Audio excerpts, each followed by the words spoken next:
the soul siren, Nina. And I'm the soul. You're the and the siren. Ay, nako. Uy, partner, oras natin. Oras natin, 8:22 in the morning! Isang mapagpalang umaga po sa lahat ng mga nasa same situation as Bianca ngayong morning na ito. Yung tipong partner hindi mo napansin kasi you were so busy doing something else or entertaining somebody else.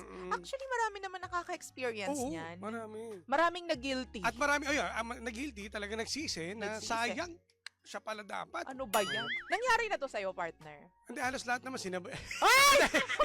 Mali! Mali! Hindi ka pa naman na-experience yun. Hindi pa. Hindi pa. Ay, good for you. Kasi wala ka naman pagsisisi, di ba? Choosy pa? Choosy pa ba itong mukhang to? Hindi, kahit kanino naman pwedeng mangyari yan. Kasi naman. sa pagkakaalala ko, hindi rin naman parang nangyari sa akin yan. Na may natatandaan ka ba sa pagkakakilala natin na nangyari na Wala. Hindi ako nang hinayang, wala rin akong panghinayang kung sino ba yung umalis, sino ba yung binitawan natin sa buhay. Basta dapat buntot mo, hila mo, yes, 'di ba? Tama. Wala kang ibang sisisihin kasi decision mo 'yan. Sarili mo rin, Sarili mo 'yan. Totga. The one that got away. Ay nako, nakakaano lang din kasi nag-take notes ako dito. Ayan. Yan hinihintay ko eh. Ito para sa, ayun na ba? Sige, para sa mga ganitong taong naka-experience, no? Ang ganda lang ako dito, ha? Pinagandaan ko to, ha? Hindi kasi, di ba, tayo mga pangga, no? Lalo na sa mga kababaihan, kapag iniisip mo kasi ang totga, yung the one that got away, kadalasan kasi hindi lang tawang namimiss mo, eh. Pati yung version mo, di ba? Yung version mo noong panahong kasama mo siya. Yung mga possibility or yung what if, 'di ba? Kung may what if ka. 'Di ba? Ganoon naman tayo Na what if siya ba? What if kami ba? 'Di ba? Yun yung kadalasan na naiisip natin eh. True. So, 'di ba, ang hirap, ang sakit. At ang hirap sa sitwasyon na magdesisyon. Lalo na kung ikaw ay meron pang isang ina-entertain. Yun nga. Actually, meron kasi siyang she was busy entertaining somebody else or chasing somebody else. 'Di ba? In fairness, siguro hindi talaga siya nakafocus dito kasi nga iba yung tinatawag ng puso niya, iba yung hinihingi ng kanyang ng kanyang emosyon eh. Ganyan naman tayo eh, may mga pagkakataon partner na ano ba to? Hindi mo naman ako napapansin. Lagi naman ako nandito. Pero siya pa rin yung hinahabol mo. Pero eto, dito papasok yung sinulat ko. Ano yan? Na eto magandang payo to sa kay Lato Sinulat mo talaga yan, ha? Ang bilis ko, kanina pa to. Hindi, totoo to. Hindi lahat ng tamang tao ay tamang timing sa'yo. Naniniwala ako doon. Totoo. Kasi tayo mga Pinoy, pag ganun nakaramdam, ay siya na yung tamang tao. Siya na yung future ko. Siya na yung pero hindi pala. Kaya, di ba, huwag kang mag-expect. Kaya minsan yung itong in-entertain mo nga isa, yung guy, nakala mo siya pero hindi mo pala napapansin sa tabi mo lang yung lalaki. True.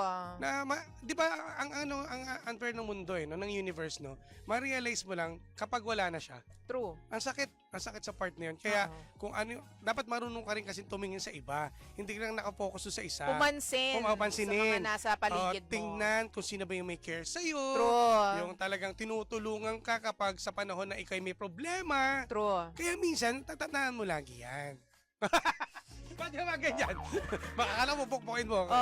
Ito, sharing lang the words and the brains of Matthew Hussey is itong love coach na dati sinusundan ko nung panahong namomroblema ako sa love life ko partner. Ang sabi niya the right person and the wrong timing is still the wrong person. Diba? Kung tamang tao yan sa tingin mo para sa'yo, pero pumasok siya sa maling pagkakataon, still, maling tao pa rin yan para sa'yo. Hindi rin talaga siya ang natatangi para sa'yo nung mga pagkakataong yon. Kasi, alam mo kapag tama yung tao na yan, kumbaga, ang universe magiging isa yan eh. Yes. Right person, right timing, perfect. Diba? Perfect relationship, perfect na ang future ninyo. Pero, yun nga, kung mali yung tao na yan, tas mali pa yung timing, sakit, mas lalo na. 'Di ba? Pero kasi, yun nga, tulad ng sinabi ni DJ Jimbo, no? Kapag nandyan ka na at sa tingin mo meron nagpaparamdam sa'yo, huwag mong babaliwalain. 'Di ba? Minsan kasi partner, it counts din, yung tipong sa mga lalaki. Kasi yung mga lalaki naniniwala ako magaling lang magparamdam. Pero hindi nila kayang harapin at hindi nila kayang i-put into words na uy, may gusto ko sa'yo. Mm. Uy, pansinin mo naman ako. Pwede ba kitang ligawan? May mga lalaki kasi na hindi na, wala nang mga ganun Wala nang sabi-sabi. Oo. Basta ano na kagad. Forma agad. Forma na kagad. Diba? Babakuran. Yun! Ay, pares pa tayo dun, ha? Galing babakuran. Money for us. Diba? Money for us. Oo. Miss Val. Babakuran agad Mm-mm. nang hindi naman nililinaw kung bakit mo ginagawa to, 'di ba? Kaya minsan iniiwan nyo sa aming mga babae yung kumbaga pag translate ng mga actions ninyo eh. Sa Diba? madaling salita kasi, yun nga, pinapaasa. Oo. Papaasa kayo, pero bandang wala, hindi pala kayo ang pipiliin. May mga ganyan. May mga ganun lalaki. Aminado, sorry boys. Sorry May boy. ganun talaga. Oo. Ay nako. Pero yun nga no, sa mga pangga po natin na nasa ganyang sitwasyon, kung mali talaga yung pagdating niya sa buhay mo at mali din yung sabi nga nila, yung timing mali.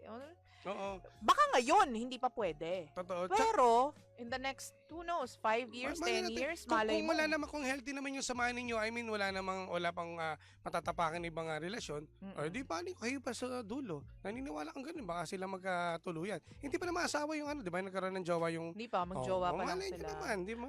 At saka, alam mo, kung tamang tao yan, he will not go away.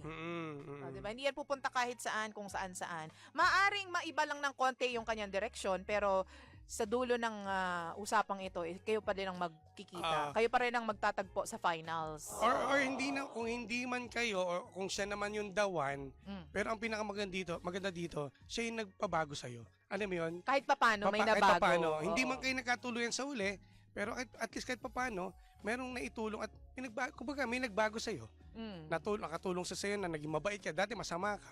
Diba? Dati kumbaga, hindi seryoso may ganun na hindi mo lang inintindi noon, pero ngayon mo na-realize. Oo, yung presence niya pala, Yung mga nagpabago advice sa akin, na dati, advice niya. masyado akong burara, pero yung pala, na-realize ko na, ganito pala ako, ang daming... To cut everything short, kapag meron dumating sa buhay natin, partner, alam ko, you are one with me in saying this, may mga bagay silang mababago sa atin. Totoo naman. Maging boyfriend man natin o maging girlfriend man natin sila, or hindi man natin sila makatuluyan, maging almost karelasyon lang, definitely may mababago sa atin. So, siguro Bianca, ito na lang yung ipagpasalamat mo na at least nalinawan ka ngayon kung ano yung mga bagay na gusto mo sa isang lalaki, yung mga bagay na ayaw mo. Kasi itong lalaking to, yung sinasabi mong Totga, yun yung nagturo sa yun yan.